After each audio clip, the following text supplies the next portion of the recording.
Thank you guys so much for joining us. This is our second webinar that we're putting on here at Myco Pet. This one is going to be the first part of a series that we're going to be doing on the gut microbiome. All right. Okay, so as you guys know, here at Myco Pet, we produce all natural mushroom-based supplements for both dogs and cats. We also supercharge those formulas with pre, pro, and postbiotics and colostrum. And you're going to learn a little bit more about why we do that in today's webinar. Also, just a quick note, myco is short for mycology, which is the study of fungi, because again, our supplements are based on mushrooms. It is not short for my company. Okay, so I myself, of course, I'm Eleanor. Pardon me? I says, or doubles as both. Absolutely. Yeah. Awesome. Okay, so I myself, I'm of course Eleanor Pineau. I have my Master's of Science degree from the University of Waterloo, and both of my parents are veterinarians. The reason why I started Myco Pet was because my dog had issues with allergies and yeast infections, which I later on learned is all rooted within the gut microbiome. Okay, so we started the company because I tried everything that was on the market. I tried different food, diet, supplements, topicals, medications, you name it. It ended up just causing a lot of side effects in my dog and costing me like a ton of money. I even have customers coming to me saying that they've spent over $29,000 on a single dog in a single year for allergies. In today's webinar, we are going to be exploring the gut anatomy across dogs and cats, looking at how they are the same and different. We're going to define what the microbiome and microbiota are. Then we're going to look at the metabolites that they produce and then describe dysbiosis and also look at what causes dysbiosis. And don't worry, we're going to define each of these more technical terms. Okay, so the GI tract or gastrointestinal tract of the dog and cat have the same basic organ structures. Starts in the mouth and goes to the anus. Okay, in the mouth of both dogs and cats, they have teeth, of course, but the teeth are actually more designed for tearing, not grinding. This is telling us that they are not really chewers. They're not going to chew their food a lot. They're more or less just going to tear it and swallow it down. In the mouth as well, you have saliva, and contained within saliva is an enzyme, a digestive enzyme called amylase. Amylase is used to digest carbohydrates or sugars. Then you move to the esophagus, which is essentially just a muscular tube that moves the food from the mouth down into the stomach.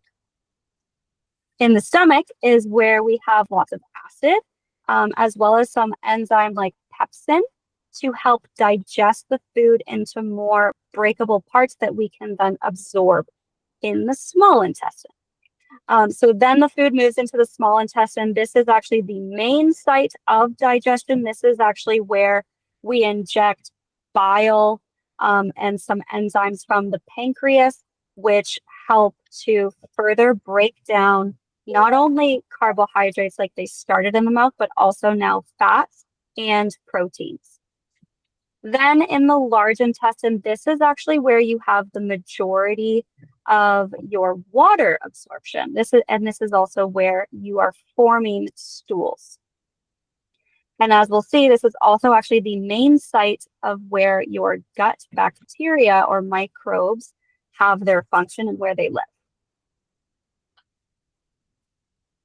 So the main takeaways, I want to make this really simple. So ask me any questions you may have. I'm trying to take like technical things and make them easy to understand so that then we can talk to our customers about it in a simple way. They don't have a science background. So I'm trying to make it very easy.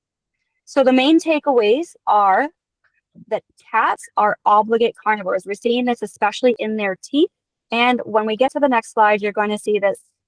You're also seeing a difference in the amylase production in their mouth, that sugar digester. Okay, so cats are obligate carnivores. That means they must eat meat. Dogs, on the other hand, are omnivores. They can eat meat and vegetables. The movement of food goes from the mouth to the esophagus, to the stomach, the small intestine, the large intestine, and then out into the grass. And the last takeaway that I want you guys to remember for this slide is one, there's two types of digestion called mechanical, which is where you're literally like chewing or your stomach is like rotating it and like mushing it around. It's like physical digestion. And then there's chemical digestion, which is your acids and your digestive enzymes. That's actually breaking it down into smaller constituent pieces so that then we can absorb it in the small and large intestines. Does that all make sense? Yep. Yep. Cool. Awesome.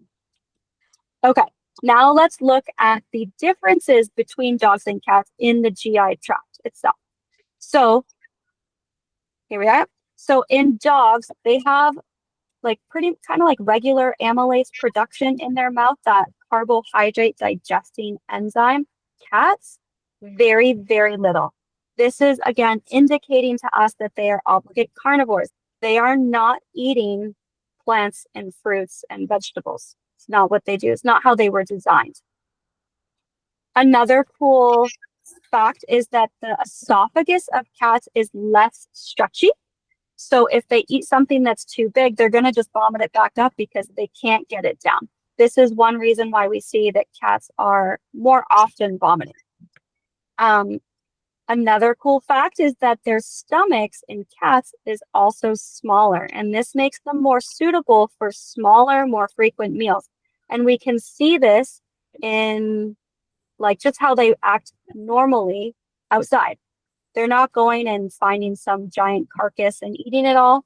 Our cats are going and they're hunting little mice, voles, little birds, right? And then they just continuous kind of hunt throughout the day and night. Whereas a dog, you put a big bowl in front of them and they just wolf it down, right? Their stomachs are a lot bigger. They can handle a larger meal. And this is also how we domesticated dogs, right? Domestication of dogs happened around the fire. We gave them our scraps. We usually ate once a day. This is exactly how we fed our dogs as well. Main takeaways here are, again, cats are obligate carnivores.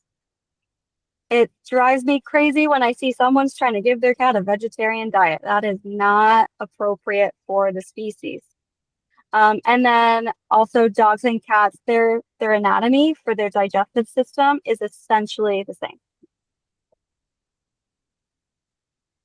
Okay, so now let's look at the gut as an immune organ. So the gut itself, if you can see here, the little picture of like, see the little finger-like projections on the slide? Those are called villi. You don't need to remember the name of it. Just know that in the intestine, the intestinal cell wall is lined with these little finger-like hair projections, and this increases the surface area huge. Actually, in humans, if you laid out our intestines, it would cover an entire tennis court. That's how big it is. What this is important for is one, for digestion, but also for the immune system. We have immune tissue that lines the entire gut tract, especially in the intestines. And what this does is it, one, forms a protective barrier. So just like you guys hear, you know, the skin is your biggest immune organ. It's actually the exact same in our guts, in the GI tract. So it's actually just a continuation, because if you think about it, when you put food like in your GI tract, you're not actually like inside the body. To get inside the body, you have to penetrate tissue. So you got to go through your skin or something like that. When you eat, it literally just goes in and then out the other end. It's kind of like a continuous environment from the outside environment to our inside. So it's literally the cells that form the skin barrier. We call it epithelial barrier, but the skin of the digestive tract acts as a physical barrier against pathogens and toxins from actually entering the body into our cells and then into, say, our muscles and organs and whatnot. There's also other tissue in the GI tract that produces immune cells. One of the examples is the gut-associated lymphatic tissue, or they call it GALT for short, G-A-L-T.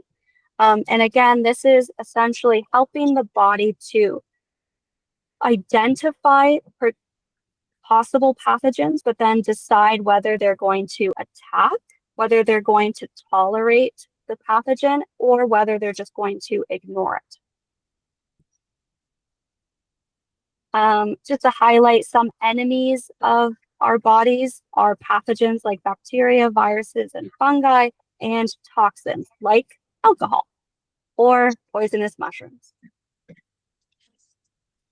So the gut acts as an immune organ to protect us in three main ways. One, again, that physical barrier, which is like our skin. Two, it produces antibodies, which are your immune cells to either kill or digest away pathogens or toxins.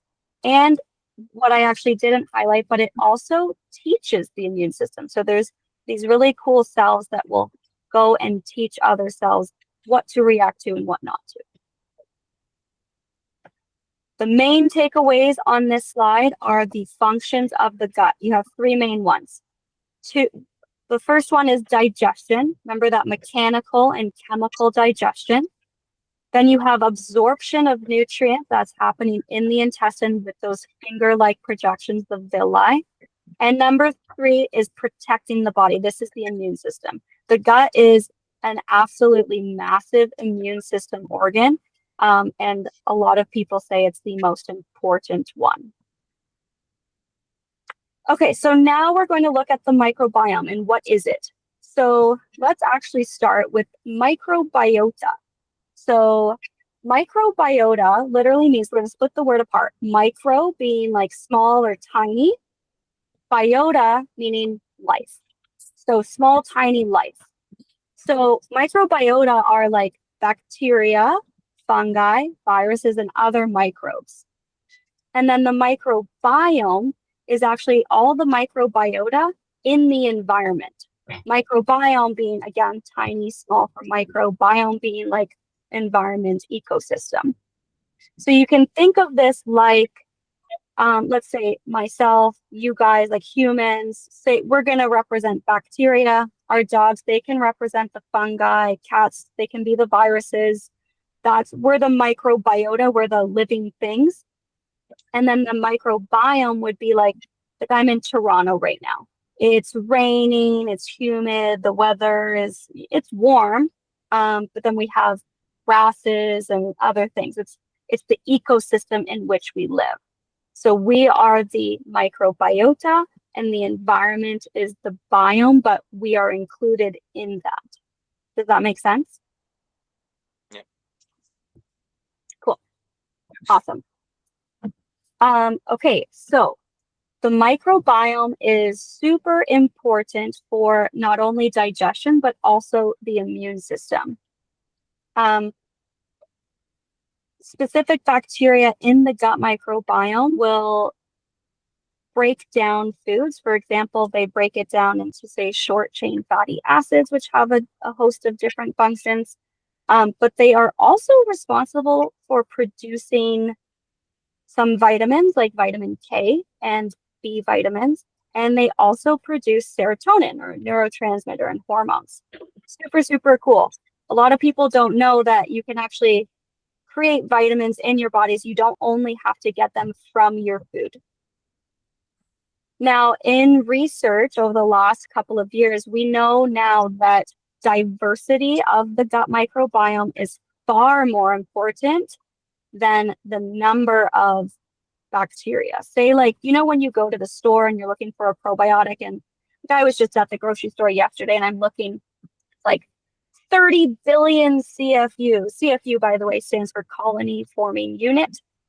30 billion CFU, 50 billion CFU. That number is far less important than the number of species that they list on the bottle. You want the most number of species.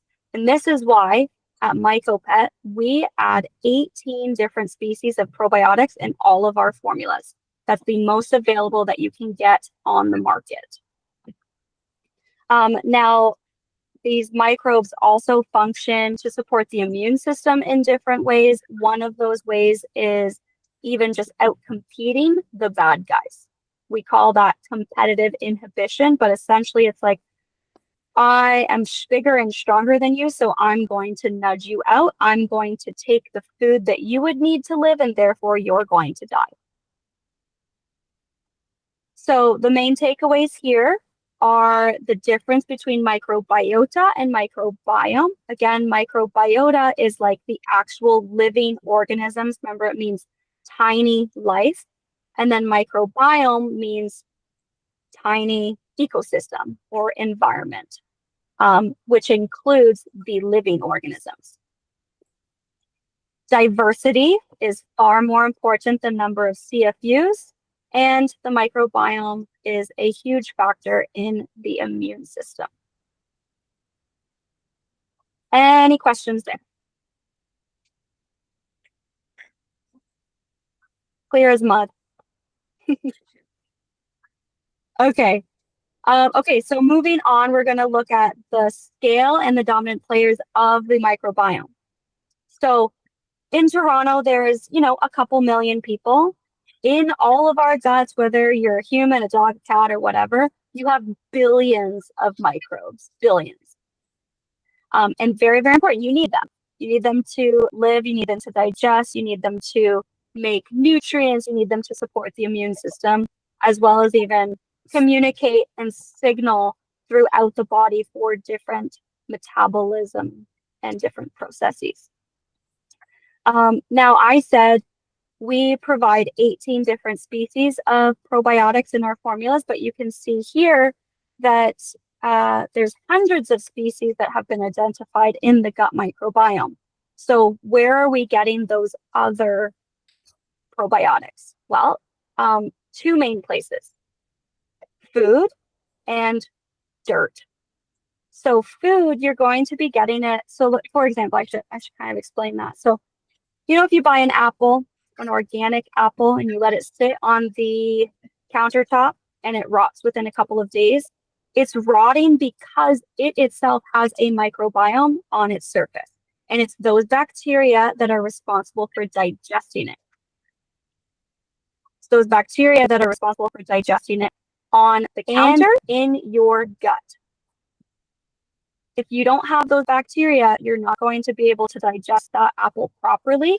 And then it's going to signal to the immune system, why can't I digest this?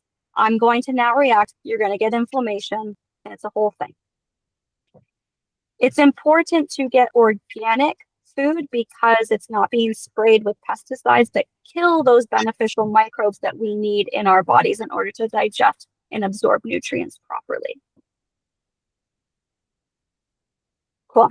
And then in the dirt, there's great like soil microbes that also go into our guts.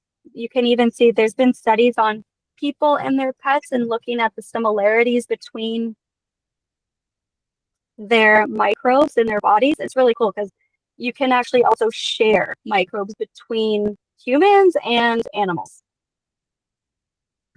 And this actually takes me to my next point, and that the two dominant species of or types of microbes that are in our guts are the same across dogs, cats, horses, and humans.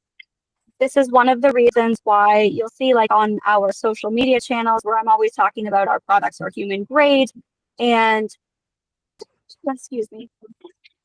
And I take them myself and they have beneficial effects on me and my dog. This is one of those reasons. They are very, very similar across species. Okay, so again, main takeaways. Again, diversity, most important factor. This is actually a key indicator as to whether you're going to be healthy or unhealthy. And then the other takeaway is that there are common types of bacteria or probiotics that exist across different species. Any questions? Cool. Okay. The next slide is talking about metabolites, microbial metabolites. So what is that? A microbial metabolite is literally the thing, the compound, the product that microorganisms produce as they do work. So as they digest things, as they signal pathways, they create these other byproducts, and that is what a metabolite is. Some of those are short chain fatty acids. That's that acronym SCFA. Others are, like I already said, vitamins like vitamin K and Bs. Also your hormone like serotonin, and digestive enzymes. We hear a lot of foods having digestive enzymes added into them. We also add digestive enzymes to our supplements. So why these metabolites are important? One, short chain fatty acids actually help to fuel these cells of the gut, right? Anything that's alive needs food. That actually reminds me, so our microbes, the beneficial bacteria, viruses, and whatnot that are living in our gut, the microbiota, they also need food. That's what a prebiotic is. That's food for the probiotics. In our formulas, mushrooms actually act as prebiotics, and then we add some others as well to support their continued growth. Some other metabolites also support the strength of the barrier, right? Like at the beginning of the presentation, we spoke about that, where the skin of the gut lining acts as a physical barrier. Then these metabolites also help to support the immune system itself and metabolism throughout the body.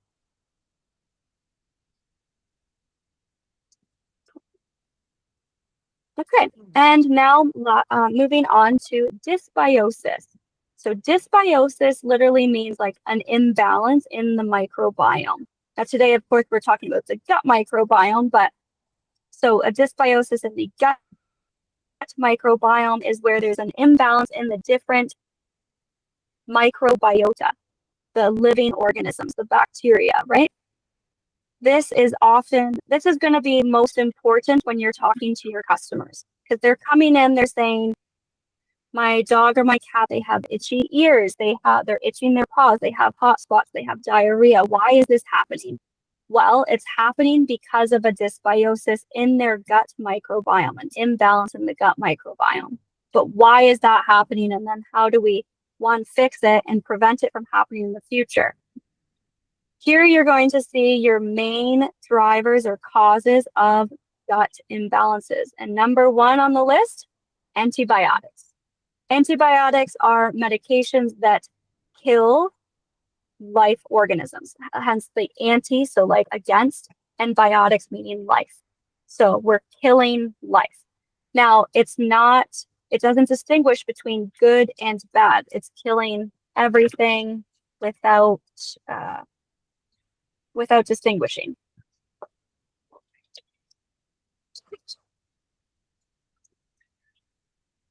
Antibiotics are actually known to kill up to 90% of your gut bacteria. This is absolutely insane. And I've never read anywhere or known anyone to be able to get their gut microbiome back up to where it should have been. The reason why is because a lot of your gut microbes actually came from your mother. Whether you're a human, dog, cat, whatever, it doesn't matter. It comes from the breast milk. And you're not breastfeeding anymore. And the environment has changed, so you're not ever getting those microbes again. Also, when we're kids, we're playing more outside in the dirt. I mentioned before, the dirt, the soil has a lot of microbes that are beneficial to us. We're really not coming in contact with those again as adults. So it's difficult to recalibrate the gut to the level where you were before antibiotics. But we're not dead in the water. Of course, we do have supplements that can assist us getting back up to a level where we're still able to function and thrive. That's where we come in with specifically our gut and immunity supplement, as that one really targets the gut microbiome itself. But again, all of our supplements focus on the gut microbiome because we know it's super, super important. Now, other drivers or causes of dysbiosis or an imbalance in the gut microbiome is processed food. Why? Because they're adding preservatives and artificial ingredients, and our bodies are not supposed to have those artificial ingredients in it. It's fake. The body can't understand what it is. Therefore, it recognizes it as a pathogen or a toxin. That means you're going to start up the immune system and cause a lot of inflammation. Another one is pesticides. Pesticides are literally toxins and will kill microbes, whether they're good or bad. So it's similar to an antibiotic. It's going to go into our systems and kill our good bacteria. GMOs are also similar to artificial ingredients because they're not recognized as normal. It's man-made. So again, you're going to activate the immune system. Then we also have vaccines and medications as culprits. Again, this is going back to the fact that they're typically artificial and the body cannot recognize it. So it's stimulating the immune system to go into action, which causes a lot of stress on the body and causes a whole host of negative implications. So just a summary of this slide, dysbiosis is again the imbalance in the gut microbiome. We have a bunch of different causes of dysbiosis like antibiotics, GMO, processed foods, and artificial ingredients. And the outcomes of this dysbiosis are the reasons why people are coming to you asking for help, right? That's that skin irritation, ear infections, itchy paws, allergies, bad poops, dry skin, anxiety because you have the gut-brain axis. A lot of disease or illness stems from an imbalance in the gut. Okay, and now why are we talking about this? Yeah, Joseph. One quick question. So, if I'm in a store and I hear somebody saying like, oh, my dog was sick, I had to put them on antibiotics. A lot of customers feel like sometimes antibiotics are just unavoidable. So if they're taking the antibiotics, is that the best time then to recommend the gut and immunity? Like, yes, should they be taking absolutely. it before they start the antibiotics, during, after? Like some customers I'm finding are very situational with supplements. They're not going to take them or use them all the time. So if we know there's a round of antibiotics starting, is that the best time, start before, start during, and start after, and then that'll help maintain the microbiome in your gut as best as possible while taking the antibiotics? Yes, that is an absolutely awesome question because you're right. A lot of people are using antibiotics on their animals. So what you want to do, and you can even go ask a pharmacist about this. I don't know why doctors and veterinarians are not more well-versed on bacteria in the gut, but if you go and you talk to a pharmacist, they'll tell you that you should be taking probiotics 2 hours after antibiotics. Every time you take antibiotics, every day, usually they recommend them twice a day, probiotics 2 hours after. What happens is, right, the antibiotics go in and they kill everything. And now you have this big open space that anything can come in and colonize, good or bad. So you want to take advantage and just put the good in. Otherwise, the bad's going to come in there and you're going to end up being in a worse off situation afterwards.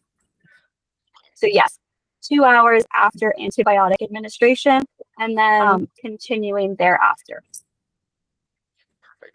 Awesome. Thank you. Well, great question. Okay, so the reason why we're talking about the gut microbiome is because at an early stage in our company's start, actually literally was why we started, was because we understood the connection between the gut microbiome and the rest of your body's health and wellness. right? That's why my dog had a ton of allergies, ear infections, yeast infections, vaginally, on her paws, on her body, wherever. And that was all stemming from an imbalance in the gut microbiome because of the food I was feeding her, which was, what was I using? I was using like Pedigree, like the really shitty, like the worst. And then I was also using Venable. But even when I started using our supplements, they were strong enough to counteract the effects of that highly, highly processed food. And then when I started the company, of course, now she's like the model. So she's on raw. You'll see our What's in Your Bowl videos every Thursday. It'll be coming out this evening. I show people exactly what I feed Mikva, and it's pretty much the same as what I eat. I literally go to the grocery store and pick up. Actually, Roxanne and Tom, I am ordering your butcher's block, so I can't wait to have that arrive. Thank you. Okay. No Yeah, I saw your message last night. Perfect. Thank you.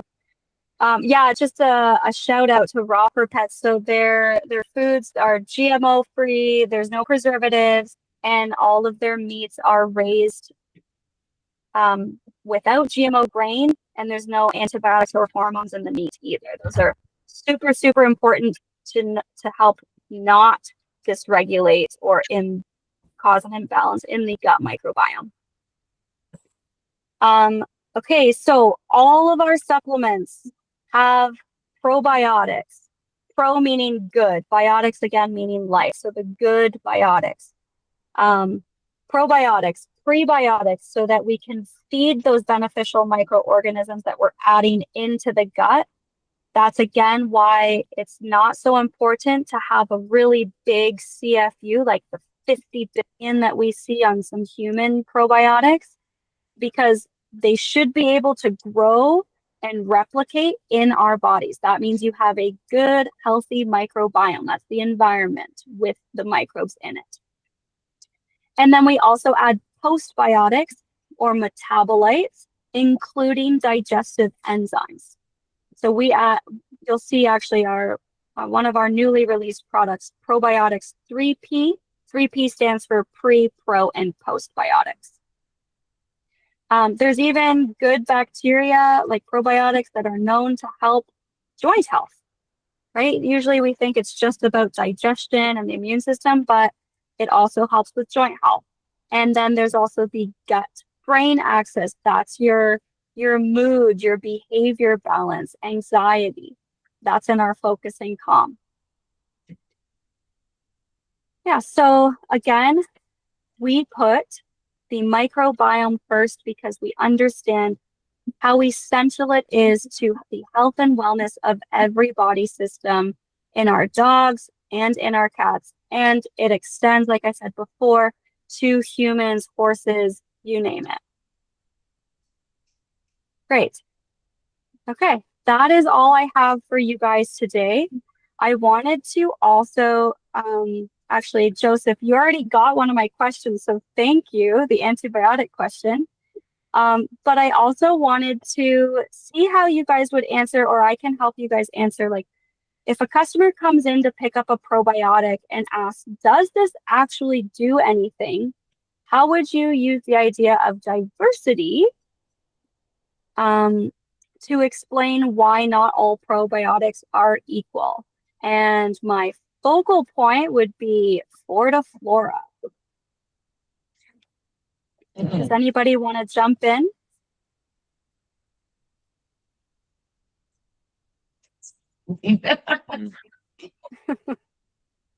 Flora is that basically a lot of the probiotics are killed off by the bacteria of the gut before they ever, or the digestive system before they ever enter the gut. They're not actually working. Yep, that is true. Not for sure. That's actually, I love that you bring that point up, because that brings me to the fact that all of our probiotics are microencapsulated in order to protect them from dying off in the stomach in those gastric acids. So all of our probiotics are actually landing in the intestine, which is where they have their effects.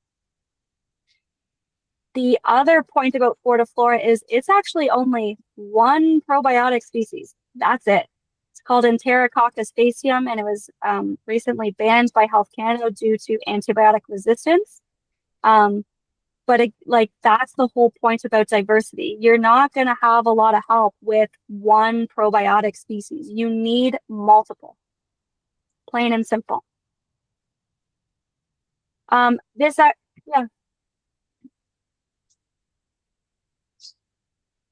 Enterococcus faecium. Yeah, it's like Faecium.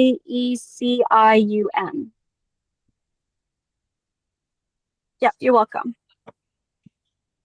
Okay, and then this also leads into if a customer is already buying a probiotic, but their pet isn't improving, how, again, do we talk about diversity to explain why Fortiflora is not working for their dogs? Now, the reason why I'm bringing up Fortiflora is because it is the most popular probiotic in the pet industry. Why? Because Fortiflora Purina is owned by the vets, and the vets push it and they get paid to push it, of course. But again, it is only one strain of probiotics. So that would be the main reason as to why it's not working. And like Roxanne shared, most of them are also dying before they even get into the intestines where they actually have their function. It's also, I should mention, only a probiotic. There is no prebiotics, there's no food for those microbes, and there's no postbiotics, no digestive enzymes to support their action in the future. Brianna had a question for you. Yeah, what's up? Never mind. I was wondering what their prebiotic was, like what their food for the probiotics is, Right. and if they don't have one, that might explain why it's not work very well anyway. Because you need both the pre and probiotics to make that bad. Yeah. It may also be a reason as to why it's just one sachet, no matter the weight of the dog.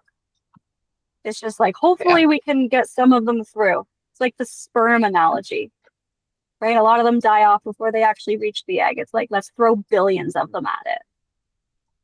Yeah. Awesome.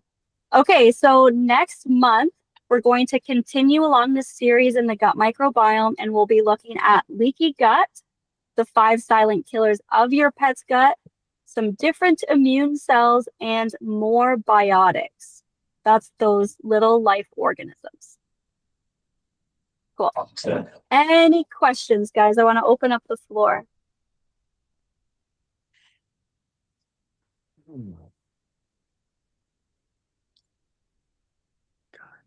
Well, say yes, your hand. Oh, sorry. Are you ever going to be doing like mushroom tinctures, or are you going to continue using the powder? Sorry, guys. I actually have 2 webinars going to, for some reason, we had 2 different links. So I'll just repeat that question. So the question was, how long did it take for Mikva to improve after I started giving her the supplement? With Mikva, I ended up starting with like a low dose, like a 1 or 2 times a day, but it was helping, but I wanted it to help faster. So what I ended up doing was giving her 5 to 10 doses a day. And after 3 days, she was like back to normal. This is a interesting tidbit of information to remember when you're talking to your clients, because it's like the analogy when we get sick and say like you or I take a vitamin C tab every day just for regular maintenance of health. When we get sick, we're taking a lot more, right? Our bodies are under more stress, so they need more support. So you just take more. And at this point, we have not found any overdose level with our products. Yeah. Does that make sense? Yeah, so basically, there's no way to overdo it with the supplement. We have not found so. No, we have not found any way to overdo it with our products. Yeah, the more stress they're under, the more support that they need. Okay. Excellent. Yeah, I find there's a lot of customers that kind of are intimidated by supplements still. So when you tell them you can't really mess it up, like that's just Yes. Yeah, I do get that when I talk to customers, some of them tend to be concerned like, oh, what if I do too much? I can mess it up. I can cause damage or something like that. We haven't found that at all. What I typically tell people is you really can't do too much, but you can do too little. So if you're not seeing quick enough results within typically 1 to 2 weeks, you should increase the dosage. Yeah. Awesome. Raw for pets. You guys had another question? Yeah, sorry. Are you going to be doing tinctures with your mushroom products in the future, or are you just sticking with the powder? So the question was, are we going to be doing tinctures with our supplements or just sticking with the powders? We're going to stick with the powders because we do like an all-in-one supplement rather than just a mushroom. Now we did just come out with pure turkey tail, and that goes with our gut and immunity supplement as our cancer bundle. But in order to add colostrum and probiotics, prebiotics, postbiotics, it needs to be in a powder format. Otherwise, the alcohol of a tincture would kill it. Thank you. No problem. Any other questions, guys?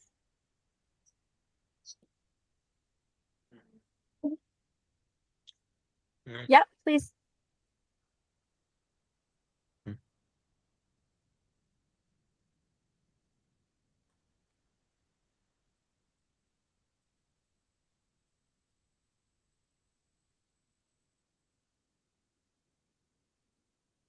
Mhm.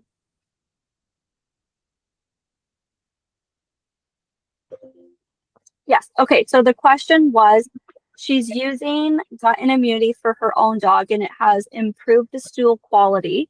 Now she's adding in the pure turkey tail supplement. And the dog, how big is your dog? He's a big boy.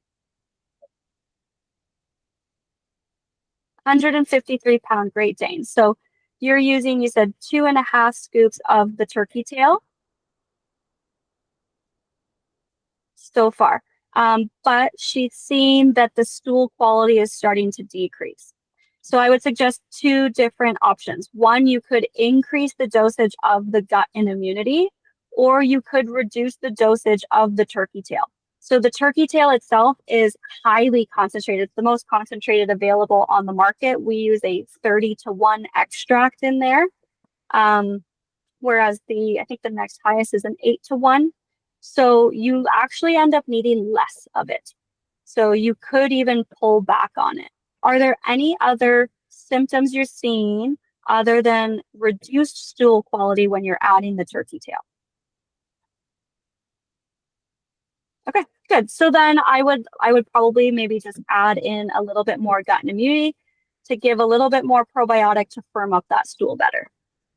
You can even add in more food, like different types of food that increase the compaction of the stool as well. You're welcome.